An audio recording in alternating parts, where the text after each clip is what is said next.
Frédéric Foncel, bonjour. Vous êtes président du groupe Floranova. Tout d'abord, merci d'avoir accepté l'invitation de Franchise Magazine. Bonjour, c'est moi qui vous remercie. Rappelez-nous quel est le positionnement des réseaux du groupe Floranova sur le marché de la fleur.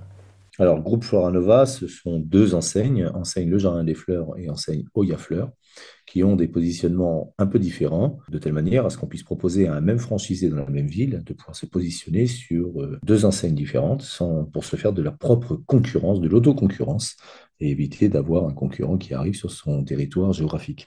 Donc, ces positionnements pour Jardin des Fleurs et Oya, quels sont-ils?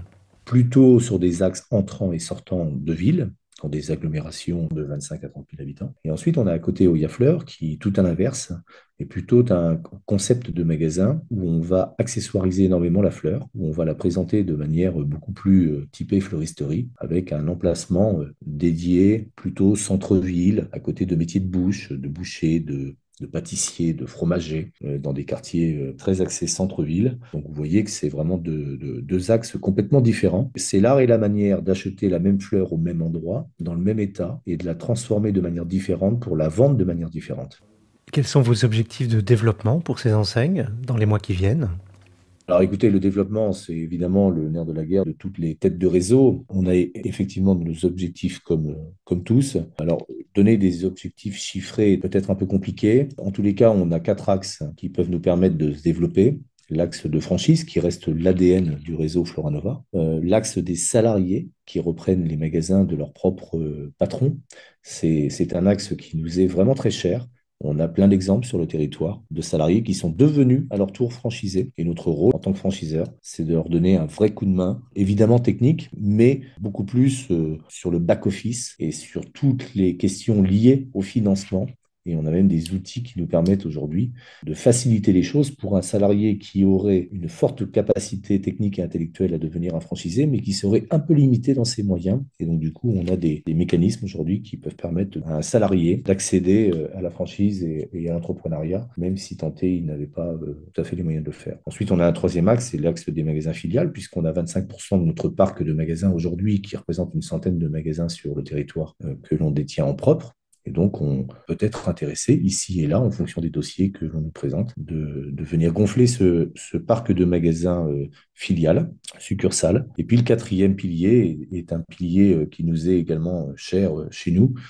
C'est ce qu'on appelle Jinko. Jinko, c'est la société qu'on a créée il y a maintenant 2 ans, dont le capital est détenu à 98% par des franchisés eux-mêmes.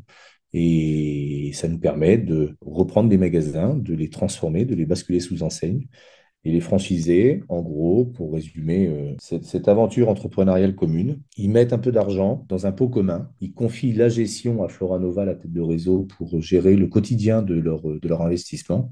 Donc, ça prouve la confiance des franchisés envers le réseau et ça permet également au réseau de se développer. Quelles sont les régions ou les villes que vous ciblez en priorité pour étendre vos réseaux? On ne fait pas de ciblage lié aux régions. Enfin, en tous les cas, je n'aime pas regarder une carte de France et me dire, ah ben là, on n'a pas de magasin, donc il faut absolument y aller. C'est pas tout à fait comme ça qu'on conçoit le développement. On va en fonction des dossiers que l'on nous présente, en fonction de la faisabilité de ces dossiers, mais il n'y a pas de volonté particulière d'aller dans les régions où on est peut-être un peu sous-représenté. Quelle surface il faut pour ouvrir un magasin? Pour un jardin des fleurs, on est sur une surface moyenne de 120 à 130 mètres carrés, atelier compris. Et pour un haut, il y a fleurs, on est sur une surface un petit peu plus petite, aux alentours des 60-70 mètres carrés. Quels sont les critères pour devenir franchisé sous ces deux enseignes? Bah, le critère, ce que l'on regarde de plus en plus, c'est que on ait des prospects, des candidats qui soient de véritables commerçants. Il y a un terme que j'aime bien et que j'emploie souvent, c'est le terme de couteau suisse. On aime bien effectivement que les candidats soient plutôt débrouillards sur plusieurs domaines, sur le domaine du commerce, sur le domaine du management, sur le domaine du marketing, un petit peu en communication, un petit peu en ressources humaines, un petit peu en comptabilité. En fait, il faut pour qu'un franchisé devienne un bon franchisé, ça sert à rien qu'il excelle dans un domaine, il faut plutôt qu'il soit plus performant dans plusieurs domaines. Et comment se déroule la formation de vos nouveaux franchisés? Alors, on a une formation à la fois Jardin des Fleurs et à la fois Oya Fleurs sur plusieurs semaines. 9 semaines côté Jardin des Fleurs et 5 semaines côté Oya Fleurs. Les formations sont à la fois théoriques et à la fois pratiques, se passent une partie en magasin et une partie au siège pour pouvoir balayer à la fois le métier en magasin, mais également passer du temps avec les différents services du siège. Et puis, on a à la fin de ces formations 1 à 2 semaines d'autonomie où on demande à nos responsables de magasins qui accueillent les futurs franchisés, on demande à nos responsables de magasins de manière volontaire de devenir complètement amnésiques et de faire en sorte de mettre le franchisé directement au fait des problématiques journalières. On préfère que si tant est il devait y avoir des bêtises qui soient faites, qu'elles soient faites tant qu'ils sont en parcours de formation dans des magasins qui nous appartiennent, plutôt que dans leur magasin à eux, une fois qu'ils sont lâchés, j'allais dire, dans l'aventure. Et ensuite, une fois que le magasin est ouvert, bien évidemment, avant et après, on a un vrai accompagnement d'animation de réseau qui accompagne les franchisés dans le pré-ouverture, ouverture et post-ouverture. Vous avez parlé de qualité de management. Combien de salariés on manage quand on est franchisé chez vous?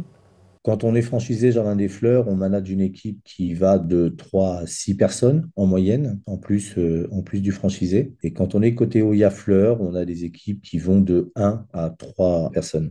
Et pour finir, quel conseil vous pourriez donner à un porteur de projet qui hésiterait à se lancer dans votre activité?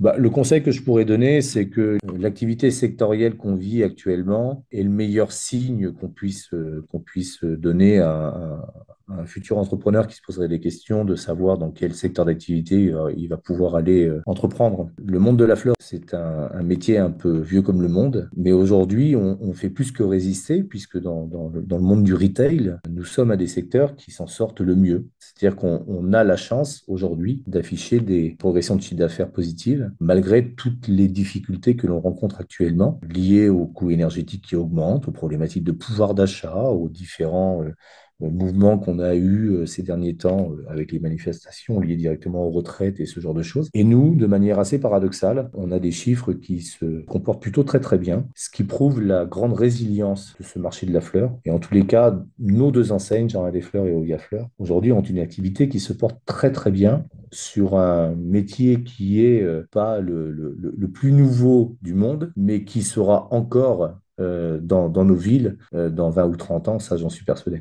Frédéric Foncel, je vous remercie. Je rappelle que vous êtes président du groupe Floranova et que votre actualité est à retrouver notamment sur les sites Franchise Magazine et AC Franchise.